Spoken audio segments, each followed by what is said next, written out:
I said good evening. All right, good to see you all on tonight. My name is Daryl Beebe, and I'm the counselor for students letters A through D. And first of all, I want to thank you all for coming out tonight, and hopefully you'll get some information tonight that will be helpful. And then hopefully you'll find out that you're not in this thing alone. You'll find that there's some parents who are thinking pretty much the same things that you are. And once again, hopefully we hope to give you some resources and some other information that will be helpful to you tonight. So we just want to go ahead and get started. I want to honor your time because your time is important to me. And so on tonight, we're going to cover a number of different things. We want to reflect upon your child's experience so far, look at where they are and how they're doing. We want to give you information about high school planning and what that means from grades 9, 10, 11, and 12. And then we want you to understand and have access to the resources that are available to you and to your child here at Berkley High School. And then we'll do an exercise, we'll do an activity as we come to the end that will look at college planning. And this is a good time to talk about it. I know you're probably thinking, okay, wow, my kid's a ninth grader and you're already hitting me with this. But this is a good time to start thinking about what the next 4 years is going to look like. So we're going to spend some time doing that. And, we're going to have a good time on tonight and hopefully give you some good information. All right, so as we go into our presentation, we want to reference your first steps and who can help your ninth grader. And so hopefully at this time everybody knows that Randall Gall is the principal. He works with students A through G. Andy Malash, assistant principal, working with students H through R. Ronald Kane, assistant principal, working with students S through Z. And when we're done, this PowerPoint will be on our website. You'll be able to click back and go back and see and look at things that we talked about for tonight. Once again, I'm Daryl Beebe, counselor A through D. Robin Weiss, counselor for students E through K. Christina Belsky, who's I think she went back outside, but she's the counselor for letters L through R. And then Hillary Ty, who just got married, is counselor for students S through Z. Okay, so before we get started, we're going to do kind of a random survey. I'm going to do a quick survey by hand. By show of hands, if this is your first student at the high school level, raise your hand for me. Okay, thank you. All right, so then we're gonna use your cell phones and we're gonna do a quick poll just to kind of see where everybody is.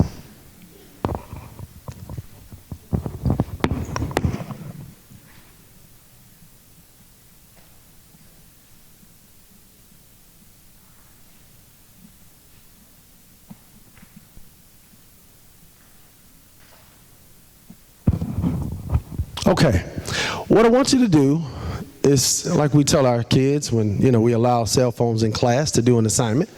That's what we're doing on tonight. So we're asking the question, my child is adjusting well to Berkley High School, true or false?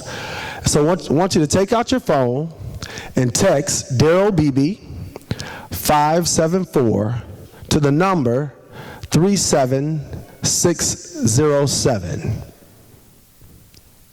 Okay? Once again, text Daryl Beebe 574 to the phone number or text number 37607. How's that working out?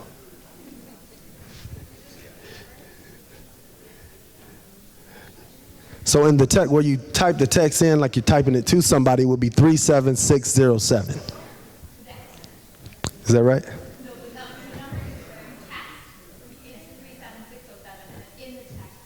Right, that's what yeah. Right, the number you're texting to is 37607. We got one person.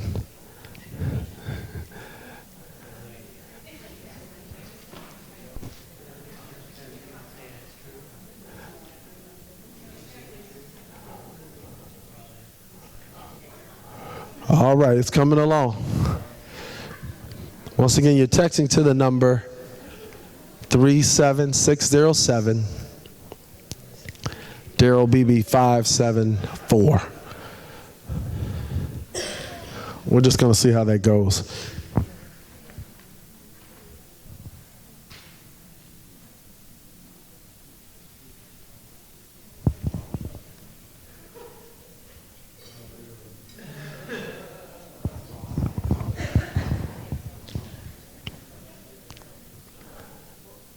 All right.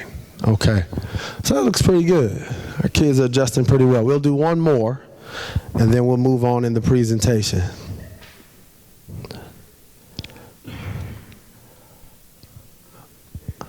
All right.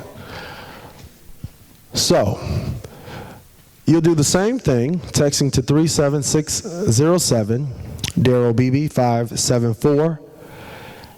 And the question is, what is your greatest concern for your son or daughter's transition to Berkley High School? It'll be anonymous when it comes up there, so feel free to type in and text in your concern. Somebody typed my name. Nothing. All right, here we go. I am concerning, I know. Once again, we're typing in your greatest concern. There we go. Your greatest concern for your son or daughter's transition to Berkley High School. Man, I must be a real problem around here. I'm just causing all kinds of problems. Daryl, that Daryl BB. I feel like I'm at home. Right, okay. Right. Oh, that's good, yeah. Finding time for everything, yeah, that's good. Oh. Okay. Homework load.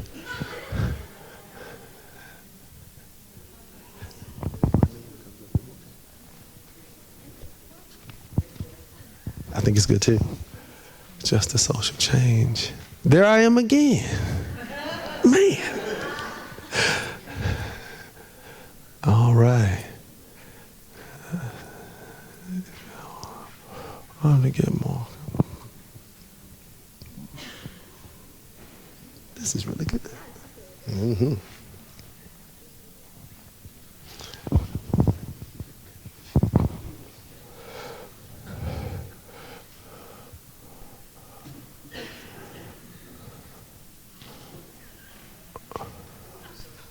Over socializing with Daryl Beebe. That's a right. You can go ahead and continue to add those. We're going to cover a lot of this in our presentation on tonight, and what we don't cover, all of those topics are relevant to your son or daughter. So definitely feel free to talk to your son or daughter's counselor about these topics if we don't cover them on tonight. Just kind of a heads up, we were in the 9th grade English classes probably about a week ago. Yeah, Monday and Tuesday about a week ago, and we talked to them about some of these same things, about studying, about balancing. We talked to them about just getting through the hallway, and they talked about how big seniors are and they're hitting them with their bags as they turn the corner. So we talked about some of these things. We talked about some of the pressures and some of the other things that they will face. So a lot of these things that came up, we talked about it. The students talked a lot about homework and the workload.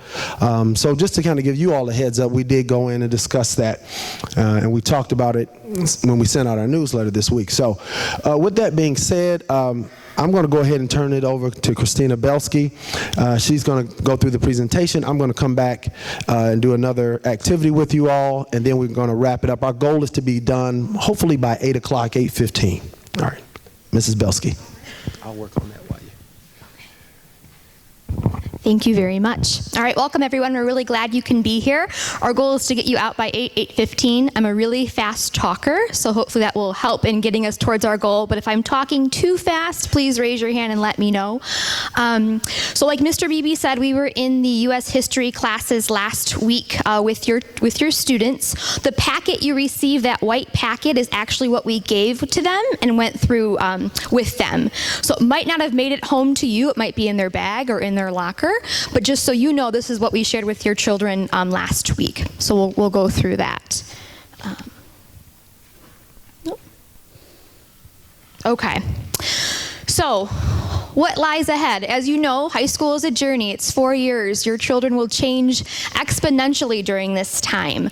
Really, what we found as counselors is that freshman year is kind of encapsulated by just that adjustment period, which I'm sure a lot of you guys are going through right now at home with the workload, social anxieties, new freedoms, some of the concerns you mentioned in the poll. One of the things, adjusting to the workload, the curriculum, and also this is a really good time to explore and get involved. So exploring the different opportunities that Berkley High School has to offer, exploring where they fit into all of this craziness that's high school, and also just becoming more active and involved. So I know that last Wednesday there was a Clubs in the Courtyard event, and so that's an event that's held in our courtyard during lunch, and all of the clubs and groups at Berkley High School have tables set up, so students can travel from table to table to learn about the different clubs and opportunities that are offered here at Berkley High School and sign up for them. We mentioned that when we were in the classes last week, so hopefully your students went, but if they didn't go or have questions, they can come see their counselor, and we can certainly put them in contact with the right teachers or students for those various clubs. Also, an important note for those of you who are new to Berkley High School, during fourth hour is when they make announcements, like the last 10 minutes of the hour, and that's when you're going to find a lot of announcements for when the clubs meet. And most clubs usually meet at lunch, so just a heads up to share with your child too if they're looking to get involved. Keep an ear out during those fourth hour announcements. Okay, so sophomore year, the workload increases. So that's a time where your child may or may not venture out and try some more rigorous coursework. AP classes, honors courses, they're still trying to find their niche where they fit. Are they going to be a drama kid, a band kid, a robotics kid? Lots of different choices and opportunities here. So it's kind of a time where kids are finding their way. Junior year is more of a high stakes year. And so what we mean by that is that junior year is like the final push, the final show on the high school transcript of the classes your child's taking and the grades they're earning before they apply to college. So you hear a lot that junior year is the toughest year, it's the most rigorous year. That's when there's a lot more room in a child's schedule to take harder classes, but also, like I said, it's that last time to show colleges their academic capabilities in terms of the high school coursework.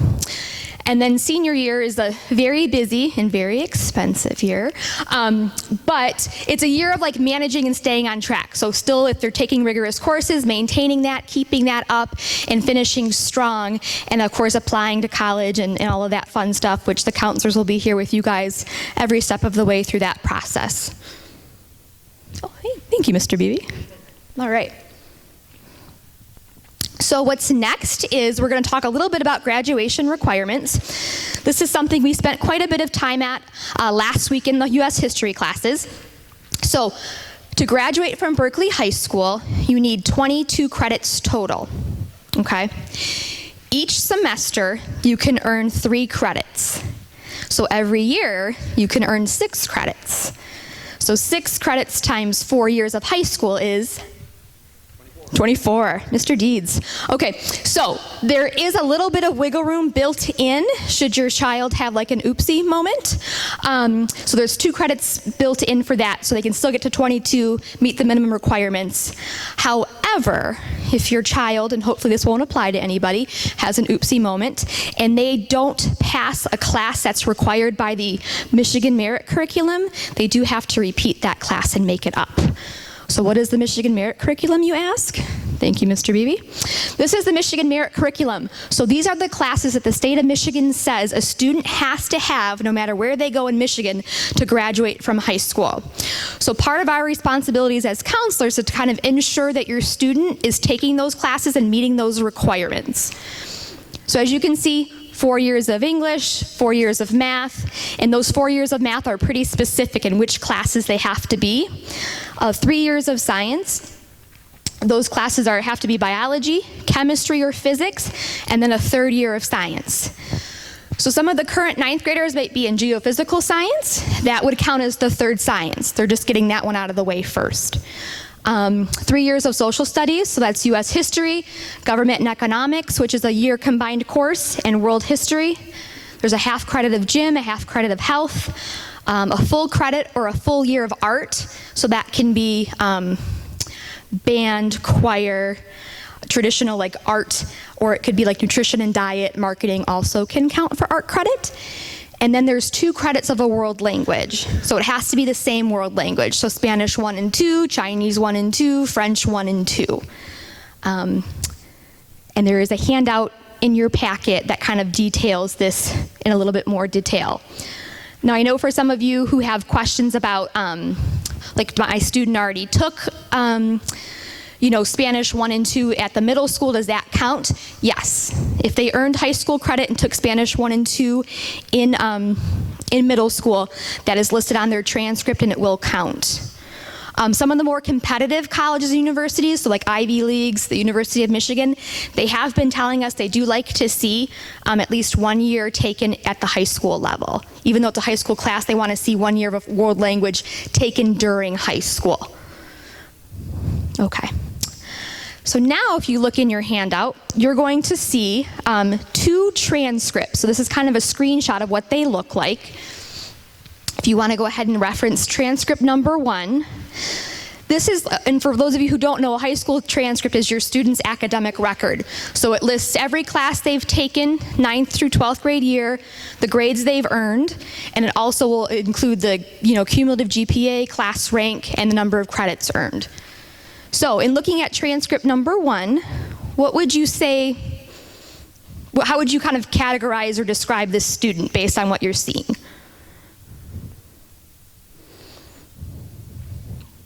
Like a good student, okay student, average student. Okay. But look at his coursework, right? Like he got algebra in the 8th grade, so he kind of already came to high school with already a credit of, towards high school math. So he's pretty good. But some of you are kind of saying average. So if you turn to that back, the back of that page, look at his cumulative GPA. So it's not too shabby, right? Let's go with 3.696, I think.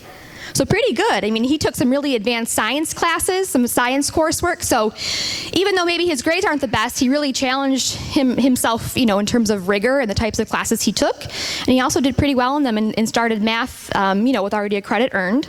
So pretty good. If you look at that back side, so it lists the cumulative credits. So he earned, I think he had 12 credits so far, so he was on track to graduate for just finishing his sophomore year. His overall GPA was listed and his class rank. Quick side note, if your student had taken any high school classes, earned high school credit during middle school, that will be listed on the transcript. However, the grade they earned in that middle school class does not get factored into high school GPA. So just a side note, it'll be listed on there, but it won't be factored into their high school GPA. Okay, so let's turn the page and look at transcript number 2. And hopefully this won't be any of your children. That's our goal. It's a little rougher, right? A rougher start. If you notice in the classes, like it lists, some of the courses start with the term E2020 or an S/S. That stands for classes they've repeated online or summer school. So as I mentioned before, there are certain classes the state of Michigan requires that students take, and if your child doesn't pass that, they have to either repeat it or take it in summer school, and that will be noted accordingly on their transcript. But hopefully tonight we're going to give you some good tips and tools to share with your student so that they won't be in this boat ever, and give you some good resources as well. All right, Mr. Beebe. So something new for a lot of freshmen that I know they struggle with is semester exams. So here at the high school, at the end of a semester, which end of first semester is the end of January, they're going to take a midterm exam. So that midterm exam is going to cover everything from September through January. So middle school students haven't quite seen anything like that. So they tend to have a little bit of a struggle with it. Most classes are going to give them study guides, but just reviewing the study guide isn't studying. So the counselors, we do a workshop in January for study skills, but also we've spoke with them last week in the history classes, and we're always available for resources so that your student can kind of learn how to properly study. Because unfortunately at the middle school level, elementary school level, even here, we don't have like a study skills class. So a lot of kids, even shoot, in college, a lot of people, we just don't know how to study and how to study effectively. So we have some really good resources I'll share with you in a bit, but we also have that study skills workshop, especially geared towards our 9th graders, because it is kind of overwhelming when you think about it. And also keeping organization, so kind of keeping records of all of the papers they've received back from October and November and December, and referencing those things for the January midterm. So kind of keeping track of all that's really important, and also learning how to study. But this cumulative exam, I think that, for a lot of 9th graders, they struggle with that. So we're kind of here to assist. Okay, a little bit about standardized testing. So right now, this year, the state of Michigan went from an ACT state to an SAT state. So that means that the state exam that's given to juniors by the state of Michigan is no longer the ACT, it's the SAT. So with that being said, in preparation for that, we will be administering the PSAT 9 sometime during that February-March window this year to your student. As 10th graders, they'll take the PSAT 10. So these are all like pre-SATs geared towards that grade level, getting them prepared for the SAT they're going to take 11th grade year. And then October of 11th grade year, they'll take the PSAT NMQST, which is the National Merit Qualifying Exam. And so by taking that PSAT in October, depending on their score, that could qualify them for a National Merit Scholarship and some other big name scholarships as well. And then of course, April of 11th grade year, they'll take their SAT exam through the state of Michigan. Students are still able to take the ACT on their own. They just have to register on their own. It won't be offered to them for free by the state of Michigan anymore. And the College Board is the company who created the SAT. They have some really, really great information, so do you have any questions? And a really, really great thing that's happening is there is free SAT prep that's going to be offered now through a website called Khan Academy. I can show that website to you in a bit because they have some really great study tools as well. But Khan Academy is a free website, and they're partnering with the College Board to offer SAT prep. So based on the PSAT scores your students get at PSAT 9, 10, they can log into Khan Academy and create like their own individual testing plan based on their score results they enter in, and they can kind of keep updating it and working through it through 10th grade year and into 11th grade year for their SAT. So it's a very cool thing, and I'm sure we'll be talking more about that soon, but I wanted to at least share that with you guys now. Okay, so how do I know how my child is doing academically? I think there were a couple people with concerns about teacher communication and who to contact and things like that. So the best way, and hopefully a lot of you guys already know about this, is through the Family Access through Skyward. Do most of you guys have a Skyward or go on to Family Access? Great. If you lose it or don't remember it, you can contact Mrs. Downer, our secretary in the counseling office. She's wonderful, and she will give that to you or reset it or unlock it should you lock yourselves out because you logged in too many times. And your student also has one too. So it's really important to kind of empower them that they have their own accounts as well, and she'll be able to provide them with that login information. And when we do scheduling for next year's, for their 10th grade year, they need to log into their Skyward account, not yours, to pick their classes. So it's really good to get them in the habit of having their own account now and utilizing that. There's also a Skyward app on your phone. Okay. So some of the resources that we have here at the high school. Teacher tutoring is huge. We have wonderful, wonderful, wonderful teachers here at the high school. They are always willing to work with students before school, after school, during lunch. Lunch is a really big hot spot in terms of tutoring. We have a pretty long lunch hour compared to other local high schools. We have like 50 minutes. So it's a great time for students to take advantage of teacher help. Almost all the teachers eat in their classroom and are there and available for tutoring. If the students want to do before or after school, they probably just need to set it up with their teacher in advance so the teacher knows to expect them. Another really popular thing that we have is our after-school homework program. So on Mondays and Wednesdays from 3 to 5 in the library, also known as the LMC, it's a quiet spot for students to do homework. Sometimes vice Principal Malash is up there, and he used to be a math teacher. So I've always encouraged some of my students who struggle in math to go up there and ask Mr. Malash questions about math, because he's terrific and will help them. And finally, one of our really popular programs that a lot of students utilize is the NHS Tutoring Board. Now, have any of your students kind of come home and mentioned the NHS Tutoring Board or anything about that? Okay, so I will fill you in. We talked about it a little bit last week, but I will fill you guys in as well. So the NHS Tutoring Board is located in our math hallway. There is a white sign that hangs from the ceiling with an arrow that says NHS Tutoring Board. It is a showcase. It lists all of our National Honor Society members, so all the upperclassmen who have been inducted into the society. They need to earn community service hours to be in the National Honor Society, and one of the ways they do that is through tutoring. So if your student goes up to the board, it's separated by subject, and then it lists students' names who are qualified to tutor in that subject and the classes they're available to tutor in. It also will list the days and times they're available. So if your student goes and picks out a couple names, puts them down on their phone or something, and they can go to Mr. Fedor's room, who's right next door to the tutoring board. They can either ask him for those students' email and phone numbers, or they could email or come down and see their counselor, because we have a master list too, and we would be able to provide them with names or emails and cell phone numbers for those students. They can just text the student and say, hey, I'm a 9th grader, I need help in algebra, are you available to tutor me? And they can get that set up. A lot of our tutors meet during lunch, or they meet before school or after school at the Berkley Library just on Coolidge. So it's something a lot of our kids take advantage of, so please encourage your students, if they're struggling, to do that as well.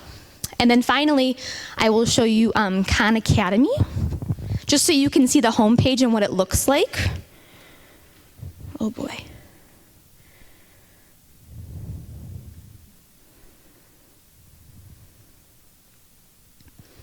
Okay, so this is the Khan Academy homepage. Like I said, they have the really great thing with the SAT prep for free. Uh-oh, what's happening, Mr. Beebe? Okay, so Khan Academy, there we go. So if you were to log on, you can create an account, or you can just go to subjects, and they list all the subjects, like math is a popular one for extra help, and it lists all the high school courses. And you can just simply scroll down and figure out like which chapter your student's struggling with. There's also a search box if you can't find it, but you can maybe search the concept that your student's learning. So if we click on manipulating functions, for example, it'll break it down into further chapters. So it gets really specific, but it can kind of really pinpoint where they're struggling.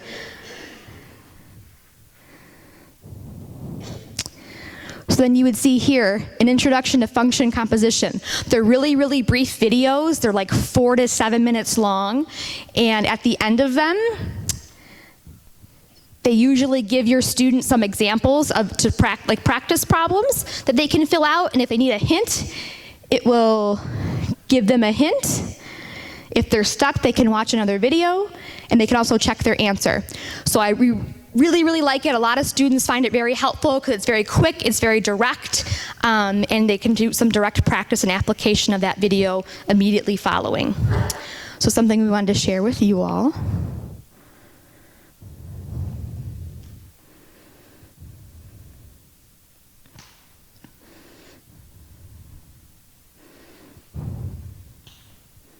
Okay. And like I said, with 9th grade, one of the biggest struggles we find is that students don't know where to go for help, or don't feel comfortable asking for help or speaking up in class. And so one of the things we encourage parents to do is, if you feel like they're struggling, contact their teacher directly. You can email them, contact their counselor. We can help them. We can help facilitate those discussions between teachers and students, or just provide the students with more resources and strategies. So please utilize teachers and us counselors. Thank you. All right, so some other common obstacles to student success. Obsession with social media. So how many of your your children at home are like on Snapchat or Facebook or Twitter or Kik or, I don't even know what the cool hip new ones are anymore. Or a lot of them are attached to their cell phone, right? You're like out to dinner with them and they're checking their phone, and they have it in class, or they have it, in their bed at night. So that's one of the things we see most often, with keeping kids up late at night, is being on their phone. So 2 apps I really wanted to share with you guys. One is the self-control app, and one is getcoldturkey.com. Those are 2 free apps. Your student would be able to lock themselves out of apps and websites that they find distracting. So if they don't have the self-control or willpower to stay off of Twitter or Facebook while they're studying, these apps, they can set a timer and lock themselves out of certain apps while they do their homework. So some students need that. So the fear of missing out, so something we see in 9th grade year 2, especially with students wanting to, switch friend groups, figure out where they fit in the high school, with like the cliques and the hierarchies and whatnot, is that fear of missing out and making sure they're always in the know, which also can contribute to that, obsession with social media. Friend and dating drama. So we don't necessarily always see this too much with 9th graders, but some friend drama. But that is also something that really can get in the way of academic focus and success. Experimenting with illegal drugs and substances, and we listed some of the warning signs up there. And of course, if you notice any of those things, please don't hesitate to reach out to us counselors, and we're happy to help you navigate that and talk with your student. Organization and time management, which I think was a concern that some of you all mentioned earlier. And not knowing how to study. And one of the websites I listed there, High School 101 Online, they have some really great brief videos on kind of setting a homework schedule, managing your time, like a system for organizing your homework, and some really great study tips as well. Okay. So how is my child doing emotionally? This is a big adjustment year, and there's lots of things going on, lots of obstacles like we mentioned in the way. Some things to kind of be on the lookout for is, are they more quiet and withdrawn than usual? Are they teary? Are they angering, quicker than normal? Is it more than just teenage hormones? Are they getting enough sleep? I think in all of the classes I spoke last week, I think some kids were saying they were going to bed at like 2 in the morning, but those who did had their phone on them. And they say that they're usually up on their phone. And so one of the recommendations I make to a lot of parents and students is take their phone away at like 9, if you don't already. Because a lot of kids are bringing their phones in their rooms. They were sharing with us and saying that, they just are on their phone and they can't fall asleep. And then before they know it, it's 2:30 and they had to get up at 7, and now they've gotten, minimal amount of sleep, and their bodies are developing and going through so much that they need a lot of sleep. So trouble falling asleep, any other changes in their eating habits affect their overall moods, keep an eye on. And even just in general, you know your children better than anybody, so if something just doesn't seem right and you want to bounce something off of someone, please call us and let us know, and we'll talk to your student or get some more information from you, but we're here to be a resource and a partner through this high school journey.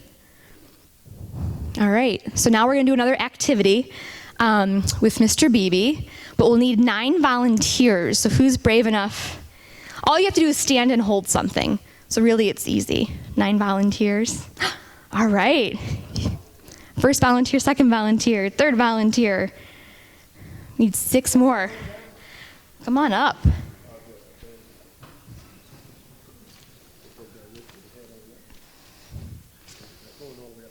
Oh, you can go up on stand up on the stage and hold something.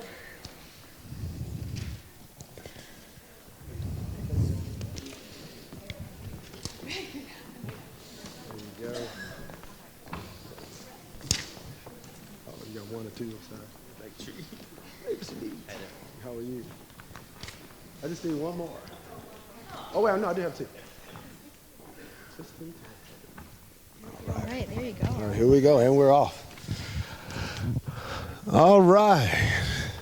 So what we're going to do tonight, we're going to do something that we call the GPA Game. The GPA Game. And for the sake of time, we're going to move pretty quickly on tonight. And so what you all are, this group right here, you are the admissions committee. And this group, they're a group of students who are trying to get into a college. And we're going to name our college Mrs. Berkley University. So they're trying to get into Mrs. Berkley University. And once again, you all are the admissions committee. So the first thing I need you all to do is find your GPA and then get in order from the highest GPA on down to the lowest GPA. So the highest GPA here, and then all the way down to the lowest GPA. Highest here, highest on this side.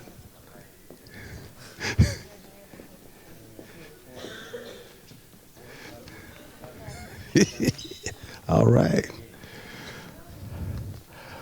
Okay, so I'm going to read through some questions, and as I go through the questions, I want you all to, you're either going to move forward or either you're going to move backwards. Listen very closely to what I say and pay attention to the back side of your page. It will tell you where to go. Okay, so we're going to go ahead and start. If you have taken an exceptionally strong academic program, move 2 steps forward.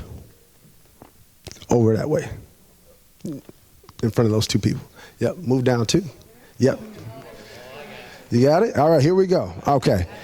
So once again, this is kind of speaking to what colleges look at as they look at the transcripts and the other information that students have in terms of what they show them in terms of their GPA, their grades, and their activities. Okay. So if you play the oboe or viola, move over 1. Yes. Okay, so once again, if your son or daughter does something that's unique, they do something that's different than other kids, they stand out. And colleges tend to look for the one kid that's playing the viola, that's playing the piccolo, that does this, that's learning Latin, those kind of things. All right. If you have clearly stated that this college was your first choice by making an early decision in the application and making a commitment, take 2 steps forward. Okay.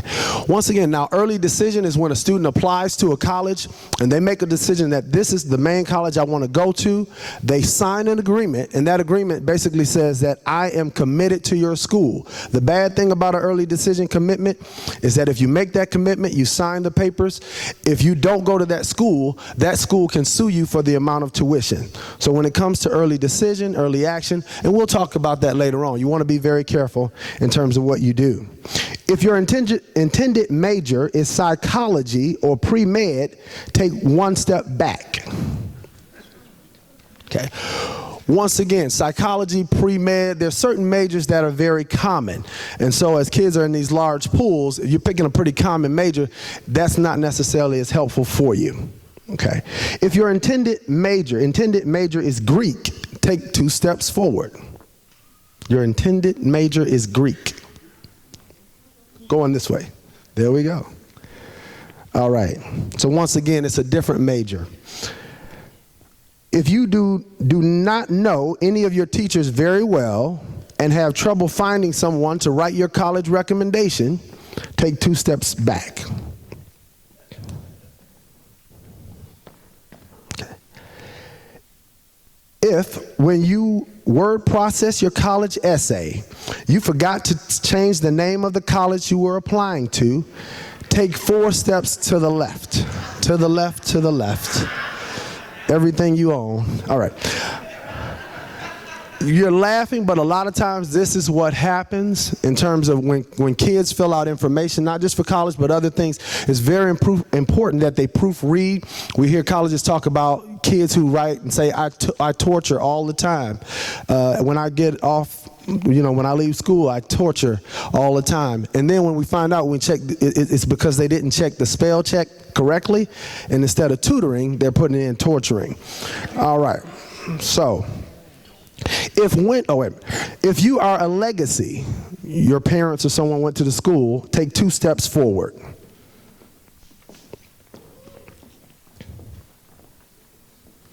If you didn't write the optional essay for your college application, take 1 step back. Okay, once again, we tell kids all the time, fill out everything. Don't leave anything blank. Don't run out of room. Don't run out of words. All right. If the topic of your college essay was what I learned from playing sports, take 1 step back. Okay. College admissions folks read thousands of essays, and so when they see the same thing over and over and over again, that essay is not going to get a whole lot of glory in the admissions office. All right, if you wrote the essay of the year, the one that was passed around the entire admissions office, and it was so remarkable, take 3 steps forward.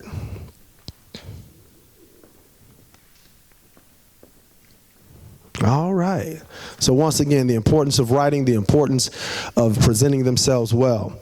That essay carries a lot of weight. If you plagiarized an AP American history paper and got caught, sit down. You are out of the competition entirely. All right. All right. So once again, the importance of integrity. And one thing that we told your students when we went to their classroom is that when we fill out an application, it will ask us if a student has had disciplinary issues, if they've had a criminal issue, and all of that kind of stuff. And we have to respond to that. So once again, we tell students to be careful in what you do. I'll take that from you. Thank you so much. All right. If you will be the first in your family to attend college, take 2 steps forward. Once again, colleges look very highly on first-generation college students. If you participated in an enriching summer program between your junior and senior year, take 2 steps forward. You got something's wrong, but hey, that's okay.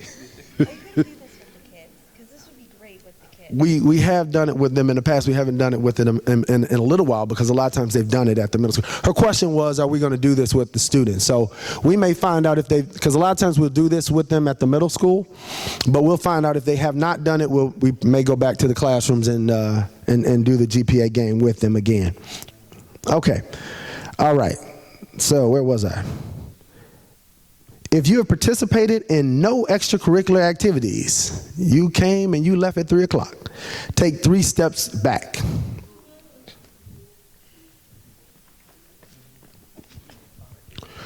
All right. If you have participated in a significant community service project, take 1 step forward. Okay. We encourage our students to participate in community service, not because of the glory of getting into college and putting it on your resume. First of all, it's a good thing to do. But students, when they graduate, if they've done 100 community service hours across all 4 years, we give them a certificate, we honor them at the honors assembly, and we give them a cord that they wear at graduation. So we do honor community service as well, and colleges also honor it as well. If you are an Eagle Scout, take 2 steps forward.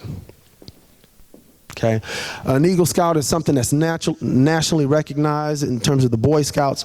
So it's a huge activity that takes a lot of time. So colleges do recognize that. If you are a varsity athlete, take 2 steps forward.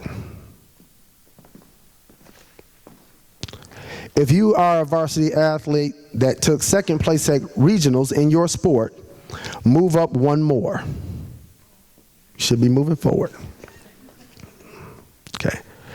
All right. If you got a D in an academic course at the end of junior year, take 3 steps back. So sorry. Okay, once again, we talk about that importance of junior year and how students, that's kind of the last term or the last time that colleges will see students' transcripts, so it's very important.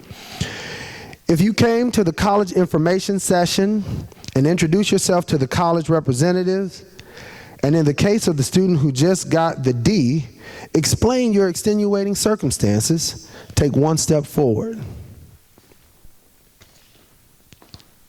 Okay. All right. If you are a legal resident of Idaho, take 3 steps forward. Anybody? A legal resident of Idaho. It might be on there. Nobody's. Oh. Something's not right. All right. Once again, a lot of times colleges look to have a diverse population, and they'll take people from different areas in order to fill their classes and to make their classes diverse. All right, nobody's in Idaho. If you never gave your counselor any personal information, which is what we're dealing with now, if you haven't given your counselor any personal information to use for writing your letter of recommendation for college, take 1 step back. Okay? So once again, we're writing letters of recommendation. We only have about 350 kids, so it's important that your kids fill out the information and documentation as we ask them to fill it out. The more information they give us, the more that we can put down for them. All right. If your last name is Trump, the name on the college library is Trump, and it's not a coincidence, move all the way up to the front and stay there. All right, here we go. Last question. When the college rep looked at your social media page, he or she viewed some very damaging material. If that's you, take 4 steps back. Okay. All right. So we all know, and we talk to students all the time in terms of social media, what they do on social media, and how once it's out there, it's out there. So we always encourage our students to be very careful about what they share on personal media or social media, and to be very careful about what they're putting out there. College folks do immediately, they'll Google your name and they'll pull it up and see all kinds of information, pictures, and all kinds of stuff you did back in the 80s. All right, so what we like to do at this time is ask our students who are trying to get into Mrs. Berkley University, please show us your GPAs for the admissions committee. Okay? And so a lot of times, this is a reflection of what we deal with when we're trying to get kids into college. And the person with the 4.0 is like, man, I didn't get in, I had a 4.0, or I had a higher GPA than she did. How did she get in, and why didn't I get in? You know, so these are some of the dynamics that we deal with as counselors as we work with your students. And so over the next 4 years, we're going to talk to them about extracurriculars. We're going to talk to them about getting involved in service. We're going to talk to them about the importance of their GPA and the importance of their transcript, so that as they actually apply to a university, they'll know what to do and they'll be prepared to do it. All right, let's give our group a round of applause for them having the bravery to come up.